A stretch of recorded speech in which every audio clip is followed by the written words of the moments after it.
جب امریکہ آئے تو بالکل اینڈ پہ ایک دفعہ ایک دم وکٹری کے لیے آئے، لیکن ٹیکنیکل بات یہ ہے کہ وہ خامنائی کو ٹارگٹ کرنا چاہتے ہیں۔ اب اسرائیل اور ٹارگٹ کرنا چاہتے ہیں؟ اسرائیل اور امریکہ نے تو کہا ہے، ٹرمپ نے تو کہا ہے، میں تو بار بار منع کروں، تنبیہ کیا، یہ صرف کہنے کی باتیں، کہنے کی بات۔ اس وقت پرائم ٹارگٹ اس جنگ کی فتح اور شکست کا جو سمبل ہے امریکہ، وہ خامنائی ہے۔ اگر اسرائیل خامنائی کو ٹارگٹ کر لیتا ہے تو وہ کہیں گے فتح کا جشن ہے، جو کہ دور دور تک نظر نہیں آ رہا۔ اچھا، اور اگر وہ خامنائی کو نہیں ٹارگٹ کرتے تو پھر ایران کی ریزسٹنس جاری رہے گی۔ دیکھیں آج رشیا نے بھی کہا ہے کہ ہمیں ایران میں رجیم چینج قابل قبول نہیں ہوگی، لیکن رشیا ایسی باتیں تو شام میں بشارت الاسد کے بارے میں بھی کرتا تھا، آپ بات سمجھے نا؟ تو رشیا تو ان دی اینڈ اپنے حمایتیوں کے ساتھ وہاں تک نہیں کھڑا ہوتا جہاں تک کھڑا ہونا چاہیے۔ اچھا، مسلم ممالک کا پریشر، یورپی یونین کی کنٹریز کا پریشر، آپ کو کیا لگتا ہے کہ امریکہ کو باز رکھ پائے گا؟ ہو سکتا ہے کہ جلد کسی معاہدے تک بات پہنچ جائے؟ مذاکرات کی بات بھی ہو رہی ہے امریکہ کی ایران کے ساتھ۔ دیکھیں ایران اور امریکہ کے براہ راست رابطے بھی ہیں، جو ڈونلڈ ٹرمپ کے مشیر ہیں وٹکاف، ان کے اور ایرانی وزیر خارجہ کے درمیان کل بات چیت کی بات ہوئی ہے، تو ایران اور امریکہ براہ راست بات چیت کر رہے ہیں۔ ایسا نہیں ہے کہ وہ ان کا آپس میں رابطہ نہیں ہے یا ڈپلومیٹیکلی کوئی ڈیڈ لاک ہے، سوال شرائط کا ہے۔ وہ یہ کہہ رہے ہیں کہ ایران کہہ رہا ہے پہلے جنگ روکیں پھر مذاکرات شروع کریں گے۔ ٹرمپ نے اب کہا ہے کہ انکنڈیشنل سرنڈر، وہ یہ کہتے ہیں کہ پہلے ایران اپنا نیوکلیئر گیو اپ کرنے کا اعلان کرے، اپنے نیوکلیئر اثاثے حوالے کرے، پھر جنگ رکے گی۔ یہ تو گن پوائنٹ پہ ڈیل کرنے والی بات ہے، یہ گن پوائنٹ پہ ڈیل کرنے والی بات ہے۔ وہ کہتے ہیں جی ہم نے پہلے 60 دن دیے، 60 دن میں ڈیل نہیں ہوئی، اب مزید وقت نہیں دیا جا سکتا، اب جنگ بھی جاری رہے گی اور مذاکرات بھی جاری رہے گی، گھٹنے بھی ٹیکو اور وہ بھی ہماری مرضی سے۔ تو آپ نے تو دیکھا ہے کہ ایرانی سپریم لیڈر کا بیان سامنے ہے کہ جرمنی اور فرانس اور برطانیہ کے لوگ ایرانین فارن منسٹر سے مل رہے ہیں، ان کو بھی امریکن آشیرواد حاصل ہے، لیکن امریکہ کی شرائط وہی ہیں جن کے بارے میں ایران یہ کہہ چکا ہے کہ وہ قابل قبول نہیں ہے۔ تو مجھے ایک ڈیڈ لاک نظر آتا ہے، میں سمجھتا ہوں کہ جنگ بندی یا سیز فائر تک پہنچنا کوئی اتنا آسان کام نہیں ہے ایران میں، وہ ایک بڑا بریک تھرو چاہیے۔ وہ بریک تھرو میں کیا، دیکھیں میں اب انڈیا پاکستان میں سیز فائر ہوا نا، اس سیز فائر میں پاکستان فاتح ہوا اور مودی شکست خوردہ ہوا۔ سیز فائر میں بھی جنگ میں ایک جیتتا ہے ایک ہارتا ہے، کوئی نمبر 2 پوزیشن نہیں ہوتی۔ پاکستان اور انڈیا کے سیز فائر میں پاکستان فاتح ہوا، انڈیا ہارا۔ اب صورتحال یہ ہے کہ ایران اور اسرائیل کے سیز فائر میں کون فاتح ہوگا، کیونکہ سیز فائر میں بھی یہ ہوتا ہے کون جیتا، کس کی شرائط پر سیز فائر ہوا۔ شرائط دیکھیں نا، شرائط پر سیز فائر ہونا بھی تو ایک بات ہے نا۔ اگر تو ایران نیوکلیئر گیو اپ کر کے سیز فائر حاصل کرتا ہے تو پھر ایران کی شکست ہے، اگر ایران نیوکلیئر رکھ کے سیز فائر ہو جاتا ہے تو پھر اسرائیل کی شکست ہے کہ وہ کچھ نہیں حاصل کر سکا اور جنگ بند کر کے دوبارہ مذاکرات کرنے پڑے، تو آپ کو پہلے جنگ شروع ہی نہیں کرنی چاہیے تھی۔ تو ٹیکنیکل بات یہ ہے کہ سیز فائر کس کی شرائط پہ ہوگا، یہ زیادہ امپورٹنٹ بات ہے۔ اس وقت مجھے لگتا ہے کہ اسرائیل کی اور امریکہ کی ایک ہی کوشش ہے کہ وہ خامنائی کو حاصل کر لیں۔ جی، انہوں نے نیچے والی بہت لیڈرشپ مار لی ہے، جرنلز بھی مار لی ہیں، آیت اللہ آپ دیکھیں نا احمدی نژاد پہ بھی حاصل نہیں ہو سکا، احمدی نژاد پہ بھی ٹارگٹ کلنگ کا مقدمہ ہوا، حملہ ہوا۔ وہ ہر اس بندے کو ایران میں ٹارگٹ کر رہے ہیں جس کی تھوڑی بہت فالوئنگ ہے، تاکہ خامنائی کے بعد ایک خلا پیدا ہو اور اس خلا کا فائدہ اٹھایا جا سکے۔ آپ سمجھیں، خامنائی کے بعد کوئی بندہ ایسا نہ ہو جو ایران کو ہولڈ کر سکے اور اس وقت ڈسپیوٹ ہو جائے، آپس میں لڑائی ہو جائے، گروپ آیت اللہ کے 2 گروپ بن جائیں، کسی ایک کے اوپر متفق نہ ہو، کوئی ایک اتنا کنٹرول میں نہ ہو جس پر سارے اتفاق کر لیں، پاسداران انقلاب اور ایرانین گورنمنٹ کی آپس میں ڈسپیوٹ ہو جائے۔ دیکھیں بہت ساری شکلیں ہو سکتی ہیں جن کے اوپر کام ہو رہا ہے۔ اس صورت میں وہ یہ سمجھتے ہیں کہ ایران میں رجیم چینج کر لیں گے۔ دیکھیں اسرائیل کی فتح رجیم چینج میں ہے ابھی، لیکن آپ کو مناظر آپ نے دیکھے ہیں، سوشل میڈیا پہ آپ کے سامنے ہیں، اسرائیلی میڈیا بھی کلیم کر رہا ہے کوئی 2500 سے 3000 کے قریب لگ بھگ کچھ لوگ زخمی ہیں۔ ایران نے اچھا خاصا نقصان پہنچایا اسرائیل کو۔ مزید کتنے دن تک یہ جنگ جاری رہ سکتی ہے اور ایران کتنا مزید نقصان پہنچا سکتا ہے اسرائیل کو آپ کے اکارڈنگ؟ دیکھیں نقصان دونوں کا ہوا ہے، سٹاک ایکسچینج کی، مارکیٹ تباہ کی ہے انہوں نے، پوری کی پوری بلڈنگ۔ اچھا، لیکن ہاسپٹل پہ انہوں نے حملہ نہیں کیا، ایران نے کلیم کیا۔ وہ 7 موساد کا وہ سینٹر، دیکھیں میں آپ کو یہ کہہ رہا ہوں کہ ایران کے میزائل اسرائیل میں لگے ہیں، اسرائیل کی بمباری سے ایران کا بھی بہت نقصان ہوا ہے.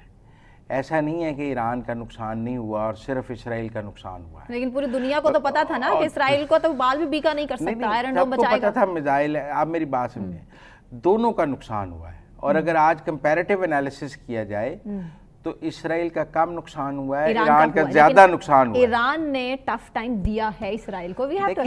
لڑائی میں ٹف ٹائم نہیں ہوتا. ہم کمپیریٹیو انالیسس میں یہ دیکھیں گے کس کا زیادہ نقصان ہے، کس کا کم نقصان ہے. ایران کے دیکھیں انہوں نے 20 جنرل مارے ہیں، سائنسدان مارے ہیں، ان کی ٹاپ لیڈرشپ ماری ہے. آپ میری بات سمجھیں، موساد نے اس تہران کے اندر بم بلاسٹ کر کے دکھائے ہیں، اور انہوں نے جو جاسوس چھوڑے ہوئے ہیں ابھی تک ان کے 141 آج پھر انہوں نے گرفتار کیے ہیں. تو اسرائیل کو بھی ایران کے اندر کامیابیاں ملی ہیں، ایران کو اسرائیل کے اندر کامیابیاں ملی ہیں. لڑائی ٹو وے ہوتی ہے، ایسا تو ہو نہیں سکتا کہ لڑائی میں کسی بٹ ایران نے کلیم کیا ہے کہ اٹس جسٹ 30%. کیا ابھی 70% ریمیننگ ہے جو ابھی تک آزمائے. دونوں طرف دیکھیں نا، ساری رات وہ بھی بمباری کرتے ہیں، وہ بھی میزائل چلاتے ہیں. ایسا تھوڑی ہے کہ ایران میزائل چلا رہا ہے اور اسرائیل خاموش ہے، یا اسرائیل بمباری کر رہا ہے تو ایران خاموش ہے. لڑائی دونوں طرف سے چل رہی ہے. ہفتے کی گیم ہوں گی. لڑائی دونوں طرف سے چل رہی ہے. میں یہ کہہ رہا ہوں یہ لڑائی اچھی نہیں ہے. یہ لڑائی کا سیز فائر ہونا چاہیے، لیکن ابھی سیز فائر کی کوئی شکل نظر نہیں آ رہی ہے. ابھی تو ساری توجہ رجیم چینج کی طرف آ رہی ہے. اسی لیے ہم دیکھ رہے ہیں کہ خامنہائی کے جو اب بیانات ہیں وہ ویڈیو بیانات نہیں ہیں. ہاں جی، وہ انڈر گراؤنڈ ہے. وہ انڈر گراؤنڈ ہے. اب ان کا بیان جو ہے وہ نیوز کاسٹر پڑھ کے سناتی ہے، نہیں تو اس سے پہلے وہ ویڈیو بیان دیتے تھے اپنا. اب وہ ایک ایسی محفوظ جگہ پر چلے گئے ہیں جہاں سے وہ اپنا ویڈیو بیان بھی ریکارڈ نہیں کرا رہے. جی، کل اس جگہوں کو نشانہ بنایا گیا ہے جو خامنائی کے رہائشی علاقے تھے، چاروں طرف جاسوس، اور چاروں طرف. تو وہ کسی بنکر میں چلے گئے ہیں جو بام پروف بنکر ہے یا جو کچھ. دیکھیں نا، اب جو ایران کی سب سے بڑی نیوکلیئر سائٹ ہے فردو، اس کا بھی تو یہی ایشو ہے نا کہ وہ ایک پہاڑی کے نیچے 90 میٹر ہے. اسرائیل کے پاس ایسا کوئی بام نہیں ہے جو فردو کو تباہ کر سکے. اور وہ فی الحال نظر اس پہ وہ بام امریکہ کے پاس ہیں جو اس فردو کو تباہ کر سکتے ہیں جو 200 میٹر. لیکن اس کے نتیجے میں بھی تو تابکاری ہو سکتی ہے. دنیا کے سامنے چرنوبل کا واقعہ ہے کہ پھر سینکڑوں کلومیٹر کوئی زندگی نہیں ہوتی، یورینیم موجود ہے، خطرہ ہے. لہذا فردو پہ بمباری کا بہت خطرہ ہے. لہذا امریکہ فردو کو تباہ کرنے نہیں آ رہا. اب جب امریکہ نے فردو پہ بمباری نہیں کرنی تو باقی جگہ تو اسرائیل کر سکتا ہے. دیکھیں، امریکہ صرف فردو پہ بمباری کرنے کے لیے آنا چاہتا تھا، جس کے لیے وہ بھی فی الحال انٹرسٹڈ نہیں ہے. ٹھیک ہے. اب جب یہ کیلکولیٹ ہوا ہے کہ فردو پر بمباری جو ہے وہ کاؤنٹر پروڈکٹیو ہو جائے گی، اس سے نقصان زیادہ ہو جائے گا، کوئی تابکاری ہو جائے گی، یا وہاں تک جو ان کے بامز ہیں وہ پہنچ نہیں سکیں گے نیچے، وہ 100% افیکٹو نہیں ہوں گے، اور یہ بھی ہو سکتا ہے فردو تباہ نہ ہو. اور تو اس لیے وہ فردو پہ اٹیک نہیں کر رہے. نہیں تو فردو کا اٹیک ہی کرنا تھا نا امریکہ نے کہ میں نے نیوکلیئر سائٹ تباہ کی ہے. نیوکلیئر سائٹ تباہ کرنے کی وہ اتنی محفوظ ہے کہ اس کے اوپر ایرانینز نے بنائی ایسے ہے کہ اس کے اوپر بمباری نہ ہو سکے. بالکل. اب یہاں تو اس کے اوپر بھی ایٹم بم بھی مارا جائے، ٹیکٹیکل بم مارا جائے چھوٹا جو ہے، اس کا اپنا نقصان ہے. تو ٹیکنیکل بات یہ ہے کہ جب فردو پہ بمباری نہیں کرنی تو پھر امریکہ کا بیچ میں آنے کی کیا ضرورت ہے؟ باقی سارے کام تو اسرائیل خود ہی کر رہا ہے، اور جو ایران رسپونڈ کر رہا ہے. اسی لیے امریکہ نے یہ کیلکولیٹ کیا کہ اگر میں نے نیوکلیئر سائٹس پر بمباری کر کے کچھ اچیو نہیں کرنا تو مجھے نہیں آنا چاہیے. امریکہ پر پریشر ہے نا؟ نہیں، امریکہ کے لیے ون ون سچویشن ہے نا. دیکھیں، امریکی اڈے سارے محفوظ ہیں، ایران کسی امریکی اڈے کو نقصان نہیں پہنچا رہا، ایران کسی امریکی اثاثے کو نقصان نہیں پہنچا رہا. وہ اسرائیل ایران جنگ لگی ہوئی ہے، امریکہ انجوائے کر رہا ہے، وہ اسرائیل کی پوری مدد کر رہا ہے، اسرائیل کو اسلحے دے رہا ہے، جہاز دے رہا ہے، میزائل دے رہا ہے، اور خود جنگ میں نہیں بھی ہے کیونکہ ایران اس کو نشانہ نہیں کر رہا. اور ایران نے ابھی تک کسی اور ملک سے مدد نہیں مانگی.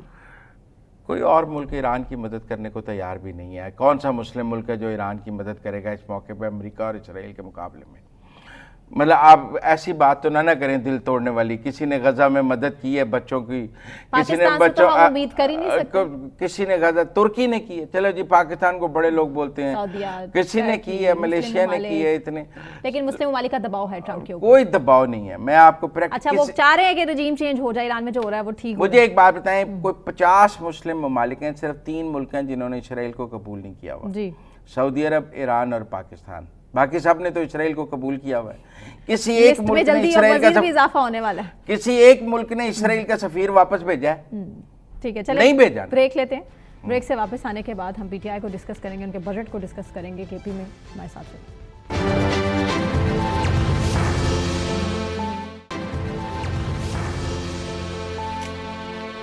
Welcome back. بات کے پی کے بجٹ کے حوالے سے علی امین گنڈا پور کی طرف سے ایک بار پھر سے دھمکی لگا دی گئی ہے, اور یہ بجٹ منظور نہیں ہوگا, کسی صورت منظور نہیں ہوگا, یہاں تک کہ اسمبلیاں تحلیل کرنا پڑی تو بھی کریں گے. اگر کوئی ڈسکوالیفائی کرنے کی دھمکی دیتا ہے تو ہم ڈرتے نہیں ہیں اس دھمکی سے. مزمل صاحب, اب مینٹلی فزیکلی اگر کوئی ٹارچر کرنے کی انہوں نے بھی بات کی ہے کہ ہم تیار ہیں اس حوالے سے کہ ہم کسی صورت پیچھے نہیں ہٹیں. چلے پہلے سنوا لیتے کیا کہا, پھر اس کے بعد بات کرتے ہیں. جی, ایک پروویژن ہے کہ اگر ہم بجٹ کو پاس نہیں کرتے تو یہ فائنینشیل ایمرجنسی کی بنیاد کے اوپر صوبے کو ٹیک اوور کر سکتے ہیں. ڈسکوالیفائی کرنے تو ڈسکوالیفائی کرنے کی طاقت ہر وقت عمران خان کی دی ہوئی طاقت کے مطابق میرے قلم میں ہے. کسی بھی وقت اسمبلی کو میں ڈیزالو کر سکتا ہوں. ساتھ ہی ساتھ مزمل صاحب یہ بھی کہا ہے گنڈا پور نے کہ اگر نظام ہمیں دفنانے کا انتظام کر رہا ہے نا تو ہم بھی دفنا دیں گے, پیچھے نہیں ہٹیں. لیکن نظام کیا انتظام کر رہا ہے؟ وہ بجٹ نہیں پاس کر رہے, ان کو وفاقی حکومت نے روکا ہے بجٹ پاس کرنے سے. کارنر کر رہے ہیں نا. کیا کارنر کر رہے ہیں؟ ملاقاتیں نہیں کرنے دیتے. نہیں, کہاں لکھا ہے آئین میں کہ جب تک ملاقات نہیں ہوگی بجٹ نہیں پاس ہو؟ عمران خان نہیں, دیکھیں ایسے دیکھیں وہ ایک سیاسی بات ہے, میں آئینی بات کر رہا ہوں. آئین کے تحت کہیں نہیں لکھا کہ پارٹی سربراہ کی منظوری کے بغیر chief minister is the head. Pakistan میں نا آئین اور سیاست اب آلموسٹ مکس ہیں. اچھا, پھر اس کا ایڈوانٹیج کس کو ہے؟ اس کا ایڈوانٹیج پی ٹی آئی کی مخالف جماعتوں کو ہے کہ پی ٹی آئی اپنے جال میں خود ہی پھنس گئی. بجٹ پاس کرتے ہیں تو مرتے ہیں, نہیں پاس کرتے تو مرتے ہیں. دیکھیں نا اب صورتحال کیا ہے, وہ ملاقات نہیں کرا رہے کیونکہ وہ انجوائے کر رہے ہیں. دیکھیں نا ایک ایسی سچویشن ہے جس کو وہ انجوائے کر رہے ہیں, ان کا کچھ بھی نہیں اسٹیک پہ, مطلب they have nothing to lose. P T I کی مخالف جماعتیں جو مرکز اور پنجاب میں یا سندھ میں برسر اقتدار ہیں, اس سارے کرائسس میں ان کا نقصان کچھ نہیں, گین ہی گین ہے.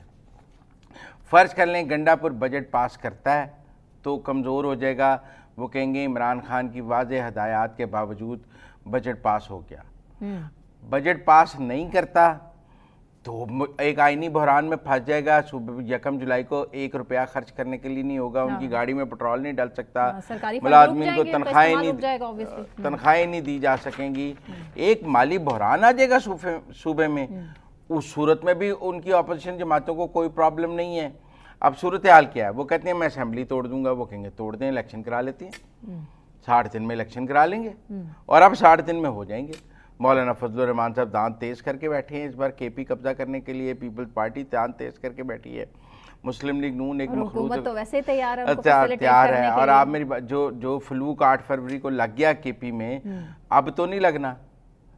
اب تو وہاں ایک مخلوط حکومت مجھے بنتی نظر آ رہی ہے, اور اگر پی ٹی آئی کی گورنمنٹ دوبارہ بنے گی بھی تو وہ اتنی طاقتور نہیں ہوگی 2/3 والی, وہ بہت ہی کمزور حکومت ہوگی, کوئی اتحادی حکومت ہوگی جس کو مولانا کے ساتھ اتحاد کر کے حکومت بنانی پڑے گی. وہ اتنی ایبسولوٹ میجورٹی والی مجھے آگے دوبارہ حکومت بنتی نظر نہیں آ رہی ہے. یہ آپ کا انالیسز ہے یا پھر آپ اسٹیبلشمنٹ کی طرف اشارہ کر رہے ہیں؟ دیکھیں قانون, دیکھیں بات یہ گراؤنڈ ریالٹی پہ بات کر رہے ہیں, ہم انالیسس کرتے ہیں گراؤنڈ ریالٹی پہ. گراؤنڈ ریالٹی کیا ہوتی ہے کہ ووٹ کی بیس پہ حکومتیں بنتی ہیں؟ گراؤنڈ ریالٹی یہ ہے کہ وہ سارے ضمنی انتخابات ہار رہے ہیں. تو اور ٹیکنیکل بات یہ ہے کوئی تحریک چلانے کی پوزیشن میں نہیں ہے. کے پی میں بھی وہ کوئی بہت بڑا ملین مارچ تو نہیں کر سکے. ابھی پشاور والے جلسے میں بھی کوئی 10 لاکھ لوگ تو موجود نہیں تھے. کوئی اور بھی وہ پشاور سے کوئی ایسی تحریک تو نہیں بنا سکے جو پورے پاکستان پر غلبہ کھا جائے. آپ میری بات سمجھیں, اپنے صوبے کو لا اینڈ آرڈر نہیں دے سکے, گڈ گورننس نہیں دے سکے. ایک رائے ہے کہ ووٹ نہیں پڑے گا, ایک رائے ہے کہ امن و امان کی بہت اچھی ہے, اور اس بار ووٹ پیپلز پارٹی اور نون لیگ کے فیڈرل گورنمنٹ کی گرفت مضبوط ہوگی. الیکشن جب ہو رہا ہوگا تو فیڈرل ایک سیاسی حکومتیں اوپر موجود ہوں گی, وہ اپنا سیاسی اثر و رسوخ دکھا رہی ہوں گی ایک صوبے کے انتخاب میں, تو ایک مشکل ہو جائے گی. آپ میری بات سمجھیں, مجھے جو لگتا ہے کہ ایٹ ایڈوانٹیج ہوں گی P M L N and P P P. ایک سوال پوچھوں, مولانا فضل الرحمان بھی ایٹ ایڈوانٹیج ہوں گے. ایک سوال پوچھوں, گنڈا پور صاحب اس سارے معاملے میں کمپرومائزڈ ہیں؟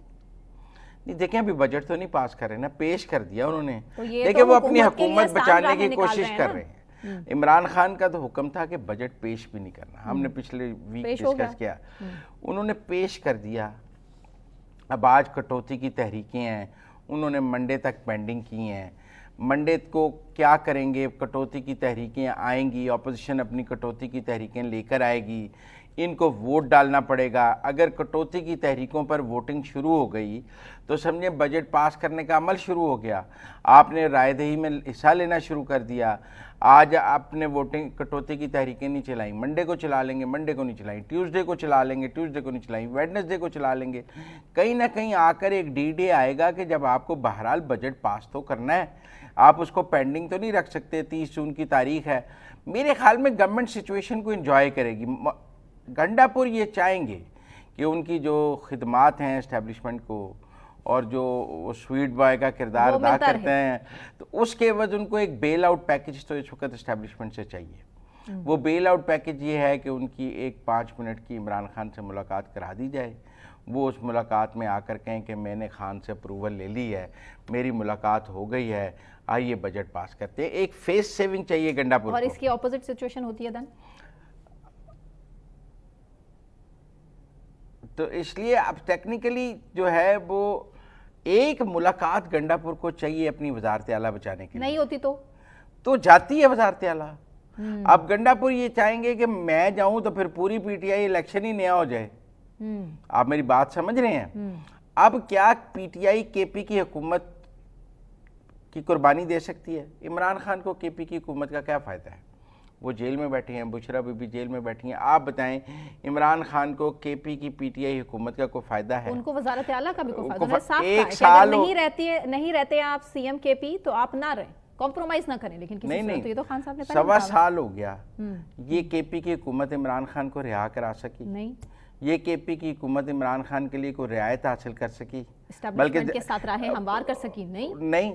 تو عمران خان کو ٹیکنیکلی اس کے پی کی حکومت کی کوئی ضرورت نہیں. ان کے پاؤں کی زنجیر ہے یہ کے پی کی حکومت, کیونکہ ان کا وزیر اعلیٰ آرمی چیف کے ساتھ بیٹھا ہوتا ہے, ان کا وزیر اعلیٰ وزیر اعظم کے ساتھ بیٹھا ہوتا ہے, ان کا وزیر اعلیٰ. اس سے بہتر ہے وہ حکومت توڑ دیں اور ایسے لوگوں کو آگے لائیں جو بالکل اینٹی اسٹیبلشمنٹ ہوں, جیسے کہ ان کے پچھلے ٹویٹس ہیں کہ جو نہیں لڑ سکتے وہ عہدے چھوڑ دیں. تو کیا عمران خان اب مینٹلی کے پی کی حکومت سے جان چھڑانا چاہ رہے ہیں؟ یہ ایک بہت بڑا سوال ہے کہ عمران خان کے پی کی حکومت ہولڈ کرنا چاہ رہے ہیں. کیونکہ کے پی کی حکومت کے بلبوتے پر تو کچھ بھی نہیں ہو پا رہا, نہ رہائی ہو پا رہی ہے, نہ اسٹیبلشمنٹ کے ساتھ پیچ اپ ہو پا رہا ہے, اور اس کی سب سے بڑی وجہ عمران خان صاحب خود ہیں. دیکھیں عمران خان کے لیے کے پی کی حکومت ان کا کوئی کام نہیں کر سکی. 2 دفعہ اسلام آباد پہ 3 دفعہ چڑھائی کی ہے, لیکن اس کا عمران خان کو کوئی فائدہ نہیں ہوا. ڈیل نہیں کر رہے نا عمران خان صاحب. یہ نہیں, ڈیل تو وہ روز کرنا چاہتی ہیں. آرمی چیف کو خط لکھ کر کے میں بات کرنا چاہتا ہوں, آرمی چیف نہیں بات کرنا چاہتے, اسٹیبلشمنٹ نہیں بات کر رہی. انہوں نے کب کہا ہے میں بات نہیں کرنا چاہتا؟ اچھا ویسے وہ بات کرنا ہے, ڈیل کرنا ہی ہوتا ہے نا کہ آئیے ٹیبل پہ بیٹھتے ہیں. یہاں تو وہ کہیں میں پاکستان کی اسٹیبلشمنٹ سے بات ہی نہیں کرنا چاہتا. وہ روز بات کرنا چاہتے ہیں. مسئلہ تو اسٹیبلشمنٹ کا ہے جو نہیں بات کرنا چاہ رہی. آپ میری بات سمجھیں نا, لوگ الٹی بات نہ کریں. یہاں تو ان کا یہ سٹانس ہو کہ میں پاکستان کی اسٹیبلشمنٹ سے بات نہیں کروں گا, وہ تو کہتے ہیں میں آدھی رات کو بھی کرنے کو تیار. جو لوگ یہ بات کرتے ہیں نا ان کے ذرائع بڑے تگڑے. کیا کہ عمران خان صاحب کو ڈیل آفر ہوتی ہے لیکن وہ کوئی ڈیل نہیں آفر ہوتی. عمران خان صاحب کو ڈیل آفر, کوئی ڈیل نہیں آفر ہوتی, کوئی ملاقات آفر نہیں ہوتی. وہ بھائی ایک دفعہ عاصم منیر نے بیرسٹر گوہر سے ملاقات کی, یہ تو عمران خان صاحب نے کہا بہت خوش آئند ہے, میں اس کی تعریف کرتا ہوں. ایک دفعہ صبح 7 بجے اعظم سواتی کو بھیجا, انہوں نے ملے, انہوں نے فوراً کہا جو کہہ رہی ہے اسٹیبلشمنٹ کر دیں. کتنی ملاقاتیں گنڈا پور صاحب کے ساتھ بھی ہوئی اور کیسے نہیں, پر اس میں عمران خان کے لیے کچھ نہیں تھا. تو خان صاحب اس معاملے میں تو خاموش رہے نا. نہیں, موقع کی نزاکت کو سمجھیں. نہیں, عمران خان کے لیے کسی کے پاس کچھ نہیں ہے. سب اسٹیبلشمنٹ کو اپنے لیے ملتے ہیں. گنڈا پور اپنے لیے ملتے ہیں, بیرسٹر گوہر اپنے لیے ملتے ہیں, عمر ایوب اپنے لیے ملتے ہیں, علی محمد خان اپنے لیے ملتے ہیں, سب اپنے لیے ملتے ہیں. کوئی خان کے لیے کسی نہ اسٹیبلشمنٹ کے پاس ہے نہ کچھ ہے. ہاں یہ ایک انٹرسٹنگ سچویشن, سب کی وفاداریوں پہ آپ بہت بڑا کوسچن مارک. نہیں, انٹرسٹنگ سچویشن ہے کہ یہ بجٹ پی ٹی آئی پاس کرے گی یا نہیں. پی ٹی آئی کو بیل آؤٹ پیکج چاہیے, اس کو اپنی حکومت بچانے کے لیے ایک ملاقات چاہیے.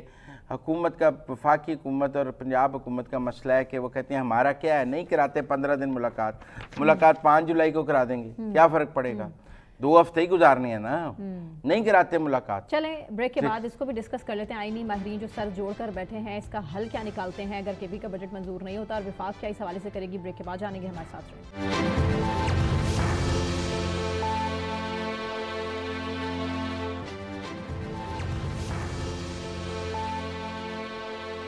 Welcome back. کے پی کا بجٹ ہرگز منظور نہیں ہوگا تب تک جب تک عمران خان سے ملاقات نہیں ہوتی. اس حوالے سے علی امین گنڈا پور نے کیا کہا تھا ہم نے آپ کو سنایا ہے.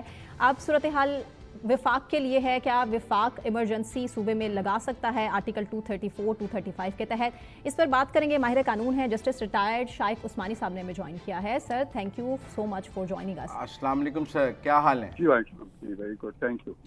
جس سب ایک دلچسپ صورتحال ہے کہ ایک حکومت ہے, اس کے پاس اکثریت موجود ہے, لیکن وہ جان بوجھ کر بجٹ پاس نہیں کرنا چاہتی اپنی پولیٹیکل ریزنز پہ. تو 1 جولائی کو جب بجٹ پاس نہیں ہوا ہوگا تو وہ حکومت خود بخود فال ہو جائے گی یا کیا ہوگا, کیونکہ وہ پیسے کیسے, آئین میں کیا لکھا ہے؟